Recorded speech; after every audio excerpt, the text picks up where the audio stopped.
Welcome to Westminster Watch, and I'm Nick de Bois, standing in the shadow of Parliament for this special programme, because we finally have a date here in the United Kingdom. The country will go to the polls on the 4th of July to decide who will be in power here. Yep, it's election time. We've chosen a better day for it because the Prime Minister emerged outside number 10 Downing Street in the pouring rain. He spoke of the hard times through COVID, keen for us all to remember his furlough scheme when he was Chancellor at the time. But then came the big announcement. Now is the moment for Britain to choose its future, to decide whether we want to build on the progress we have made or risk going back to square one with no plan and no certainty. I'm guided by doing what is right for our country, not what is easy. I can't say the same thing for the Labour Party, because I don't know what they offer. And in truth, I don't think you know either. And that's because they have no plan. The leader of the opposition wasted no time defending himself from that jibe. We have a long-term plan to rebuild Britain, a plan that is ready to go, fully costed and fully funded. A vote for Labour is a vote for stability, economic and political, a politics that treads more lightly on all our lives, a vote to stop the chaos. Now the campaigning begins in earnest, and I can tell you, the major parties are not coming to this race in the same starting positions. Let's take a look at a recent poll. 46% of people said they would vote for Labour if the election was tomorrow, and just 21% said they'd vote Conservative. Indeed, we've spoken to Conservatives on this very programme who do not have high hopes for this election. I think it's likely Starmer will be Prime Minister. I can't see much reason for voting for the Conservatives at the moment. I don't think we can win an election. You know, I'm not going to pretend that it's an easy thing. He's got a real mountain to climb. So why now? Does Rishi have any hope of pulling it off? And what are the big threats to Labour's lead? Well, let's get into all of that now with two of the leading commentators in politics. I'm joined by Nigel Nelson and I'm joined by Alicia Fitzgerald. Welcome to both of you. Let me ask you first, Nigel. We've chosen quite a dry day. What on earth was going on with Rishi Sunak's launch? Is there like a taboo that you're not allowed to have an umbrella when you're making an announcement? That's what we wondered. He ended up looking like a wet seal at the end of it, which was not a great way to start an election campaign. They knew that it was going to rain. Why do they not simply go inside? That they had Tory headquarters around the corner they could have gone to.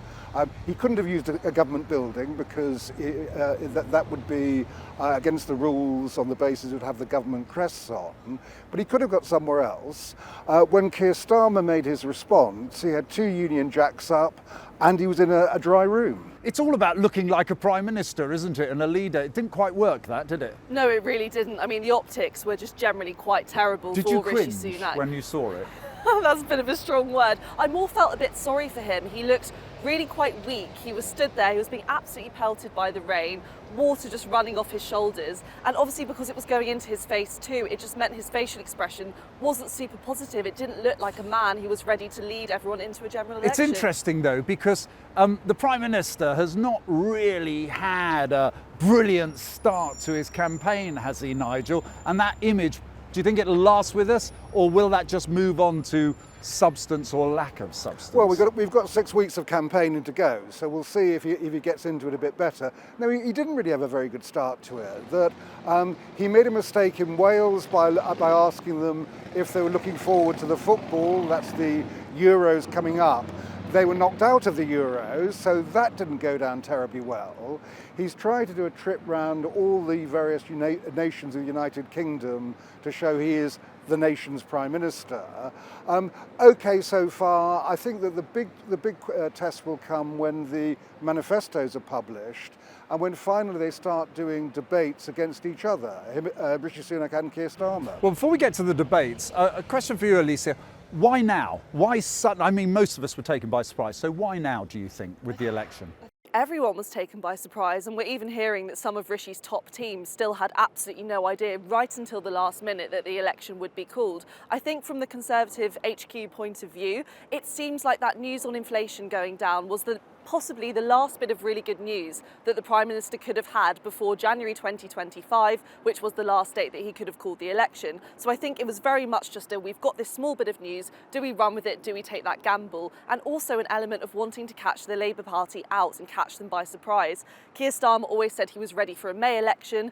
Him and Labour probably took their foot slightly off the gas for the next few months over summer, ready to gear up for an autumn election as we were all expecting. So there was probably that element of trying to catch them out too. And also the other side of it was they're probably running out of money. That it looks like that Jeremy Hunt, the Chancellor, wouldn't have been able to make tax cuts in the autumn, so things weren't going to get hugely better. He's got only about £6 billion to play with at the moment, and there's a whole load of bills coming down the track. That we've got the infected blood scandal, where people were infected with HIV and hepatitis from contaminated blood. That'll cost them about 10 billion. We've had sub-postmasters who were wrongly convicted of stealing from the post office, which they didn't. They've got compensation coming. And then we have women who were not told that they weren't going to get a pension. They have to be compensated to the tune of £3 to £7 billion. So that's a lot of money to add So up. those numbers didn't quite add up. But Alicia, Keir Starmer is going to come under scrutiny now that the election is on. The fact of the matter is they are a bit policy light. There's some very good headlines, but actually they need to put more meat on, don't they? Otherwise that will be exposed. Absolutely, and for a very long time Keir Starmer was playing quite clever politics. He didn't want to announce any concrete policies because he knew that the moment he did, the longer period of time he'd have for those to be scrutinised, or for the Conservatives to turn around and try and one-up him and say, you know, you'll do that and we'll do it one better. So he's held off for quite some time, trying to really wait till the last moment. However, in this 6 weeks for the last bit of the general election campaign, he's got to come forward with some more concrete plans. Lots of questions about how it's all going to be costed. He's mentioned the non-dom tax loopholes, he's mentioned VAT on private schools, but it's doing a lot of heavy lifting at the moment for all of his quite big plans, so there'll definitely be a lot of scrutiny about that in the coming weeks. So perhaps the Conservatives are onto something, Nigel, there when they say he hasn't got a plan, or perhaps it should be he's got to put the meat on his plan. Yeah, I think as Alicia said, I mean, what he's got to do is put the meat on it. If you look at the small tax rises he's coming up with to fund various things, he's actually taxing people who won't have to pay the tax if they don't want to. So he's taking the tax breaks away from private schools. If parents then withdraw their kids, they won't then have to pay tax.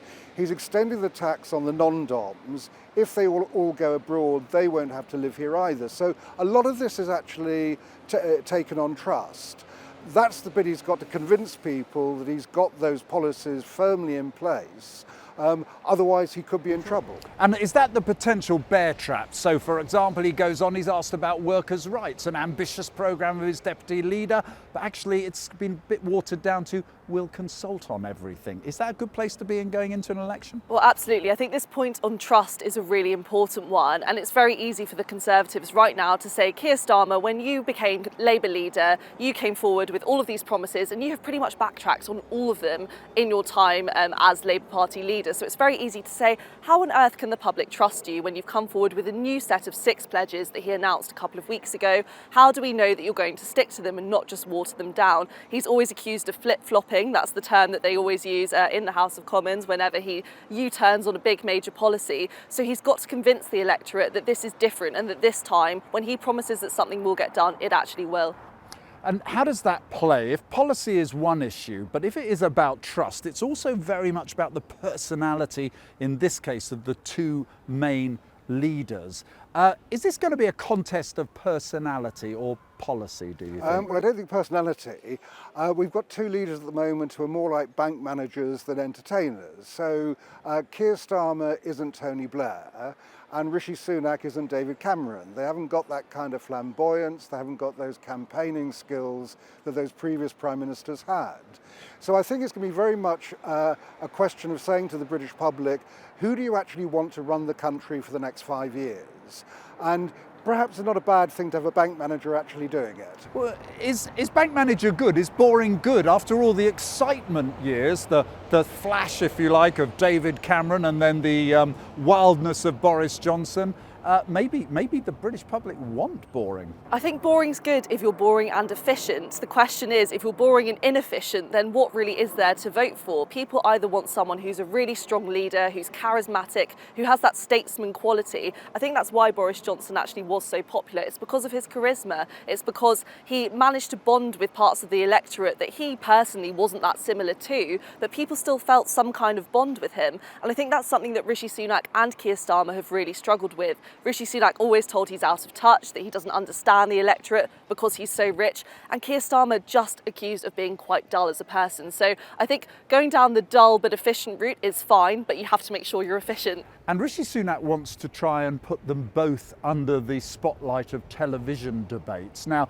we could probably have a long debate on the value of television debates when it comes to elections. Rishi Sunak wants one a week. Keir Starmer suggested that he certainly might do 2 debates. What does that say about Keir Starmer, do you think? Well, let's see when we get a bit nearer it. I'm not sure that he won't actually do one a week if that's the way it all pans out. At the moment, what he won't do is, just because the Prime Minister has said he wants something, that Keir Starmer will simply go along with it. Again, they've got to go head to head in a campaign and not necessarily on the television. Now, it may be you end up with 2 debates over the election period. I think there would be more. Keir Starmer would do perfectly well against Rishi Sunak in a TV debate. He often trounces him in Prime Minister's questions in the building behind us Which there. hardly anyone notices, unfortunately, do they? I mean, for the Prime Minister, I remember William Hague trounced Tony Blair all the time, but it didn't go anywhere, did it? So would these TV debates of 2 very, very bank manager type people be watched?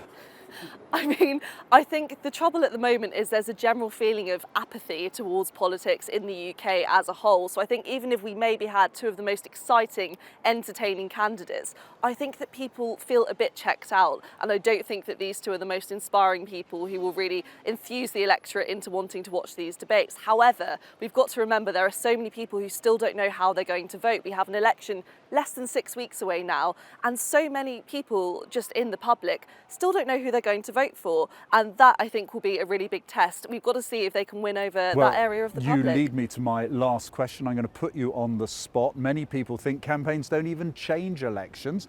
They have a huge lead at the moment, Labour. Is it a Labour victory and a big margin, or is it a Conservative victory, or maybe for them a hung parliament would be seen as a victory? Nigel? It's a Labour victory. It won't be by as much as the polls say now. The polls will narrow as we get nearer polling day. I think they will certainly get an overall majority. Possibly they'll get a landslide, but the Tories won't be wiped out as the opinion polls suggest at the moment. I annoyingly totally agree with you, Nigel. It makes for very boring watching, but I think it's always difficult when the polls are so far ahead. You could go into this, and some polls are even suggesting that there'll be about 2 seats for the Conservatives. I mean, obviously, that is not going to be the case at all. So I think we'll definitely see a Labour win. The question is how big that margin will be. And we'll be coming back to talk to you after the general election to see how you fared. Nigel Nelson, Alicia Fitzgerald, thanks for joining us here on Westminster Watch from Parliament. Our opportunity now is to go and find out what the voters think. That's precisely what we did on the streets of the capital. Election time, how do you feel about that? Resigned. Dread. Yeah, absolutely dread. The public have known that it's been on the cards for a while, and so it's not a surprise. Finally here. I think it's been a long time coming. It's really difficult to know who's going to do any good at the moment. We've got to do something though, we need change. I think it's really difficult to know who to believe, and I think, everybody's making promises that aren't particularly being backed up. 6 to 7 weeks of everything just around the election. I don't understand how people can change their mind in that time. That's how I look at it anyway. So yeah, that's where I'm at. You sound a little disillusioned. Was there ever a time when a general election you'd be all excited? When I was younger, I haven't actually voted for 15 years. Wow, why is that? There's no one who represents me. It's going to be a very, very interesting to see what comes out from Labour now in terms of policies. Lots of people claim lots of things that they can do. Now is the time to find out the truth. So how are the politicians going to win over those voters? Joining me now is the Conservative MP elected in 2010 and now Conservative candidate for the upcoming election, your constituency of Wyre Forest, Mark Garnier. Welcome. Thank you very much, Nick. Very good to see you. You are in a very small minority of having predicted there would be the summer election, July the 4th, of course. First of all, what tipped you off? Common sense, Nick. It was, to me, it was a blinding obvious thing. You want to be on the front foot of all of these things. You don't want to hang around. If you remember back in 2010, 2009, we were giving Gordon Brown a very hard time for squatting in number 10 when we wanted him to go to election. We don't want to be in that position. The second thing is that with an upcoming election, everybody knows it's going to come up. Yeah, there's a reasonable chance they may have a change in government, although we're doing everything we can to stop that. But the civil service, inevitably, if there's likely to be a change in government, will be less enthusiastic to put into place government policies. So the longer you leave it, the more difficult it is to run the country. But you say be on the front foot. There isn't a psephologist around, a pollster around, who says that in the past, the gap between you and Labour has ever been overturned in an election. That's not the front foot, is it? It is actually, because one of the things that Labour has been getting away with up until now is that they've not properly been scrutinised on their policy. And it was very interesting over the last sort of few days, we've been hearing Labour front benchers have been really carefully scrutinised by the media on what their policies mean.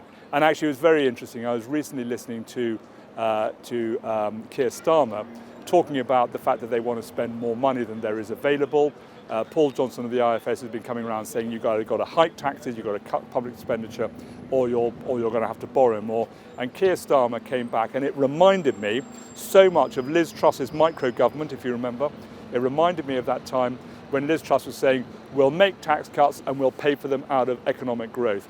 Unless you can come up with a really good plan for economic growth, this doesn't stack up to a hill of beans. And I can see that already in this early stage of election campaign, the wheels are coming off Keir Starmer's election campaign. Well, that may be the case, but what we do know is a fact that actually the Prime Minister had a pretty washed out, quite literally, launch of his leadership campaign. What on earth was going on? Do they sort of ban umbrellas in number 10? So look, I'm the first to admit that was not great. All you have to do is look out of the window and put an umbrella up. But look, there's going to be a lot of gaffes. You know, we've all been into election campaigns. This is my 6th election campaign. You, I think, have done a similar kind of amount, actually. You've done a lot more in the past, but you started before I did. Inevitably, something goes wrong. If you remember last time, Boris Johnson ended up hiding in a refrigerator.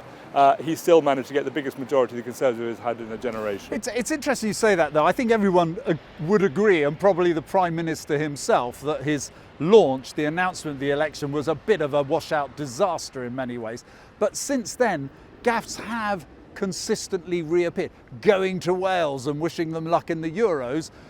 They're not in the Euros. These sorts of things, they may not matter individually, but I would say that you're at risk of getting that negative narrative early on. Not really about matters of substance either. That matters, though, doesn't it? So you're right to identify this. At the end of the day, what you don't want is for a narrative of incompetence and gaffes to build. Look, hopefully we're going to have an election campaign which is about the issues, it's about our visions, our independent visions for the future, and where the other parties' plans fall apart. Let's move on to matters of substance, shall we? Looking at the Conservative commitment, for example, what we do know is that they're arguing we've stabilised things and growth is around the corner and things are looking good. That's a tough sell for you, isn't it? When you presided, if you like, over your own economic incompetence and you've put it right, it's not a brilliant sell, is it? I will absolutely concede that Liz Truss's micro-government, that 43 days of which sadly 10 or 12 days was the death of the Queen. So about a month's worth of Liz Truss government was incredibly badly handled. I stand up and I accept that was a problem. I didn't support her. It looked terrible at the time. She clearly hadn't. But that goes to trust, doesn't it? Can they trust the Conservatives at another go on the promise that things are getting better? I'll give you an example.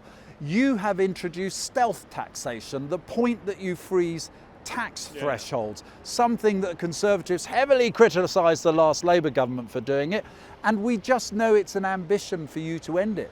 Are you going to continue, for example, keeping those thresholds beyond 2028, which is when the Chancellor said he would run them out? If you can't trust you for what you've done in the past, why should we trust you for what you might do in the future? And yeah, we've cut national insurance contributions by 4%. But look, Nick, if you were a Labour candidate and we were having exactly this conversation, I would push back hard on you and sort of say, what would you have done during lockdown? What would you have done during the energy crisis? Because the reason we have a £500 billion bigger black hole in the economy, in public finances, is because of things that are outside our control. Now, we've got to look after the next generation. It's really important. You know, I've been seeing schools, I've been out and about in my constituency, and there are kids that if we don't do the right thing, we're going to be saddling them with debt in the future. It's already at £2 trillion. You know, it's much higher than we were expecting. So every political party has a choice to make. Are you going to saddle the next generation with more debt, or are you going to try to deal with it? But let's move on to another subject. It was at the heart of Conservative plans, Rwanda policy. Love it, like it, or loathe it. Bottom line is, the Prime Minister said in the early days of the campaign, we won't get any planes off before the election. That's an admission of defeat already, isn't it? Not at all. It was always going to be the case that it was going to be late July, early August before the first planes were going to take off. There's a process. But what isn't being talked about is the fact that there are asylum seekers who are now being, I hesitate to use the term rounded up, but they are being called in, they're being processed now, and they are being prepared for those flights to Rwanda. Now, look, as you say, love it, hate it, I'm not particularly comfortable with it, but I can't see another way of trying to deter the people smugglers who are creating this problem in the first place. But at the end of the day, it was never going to be done.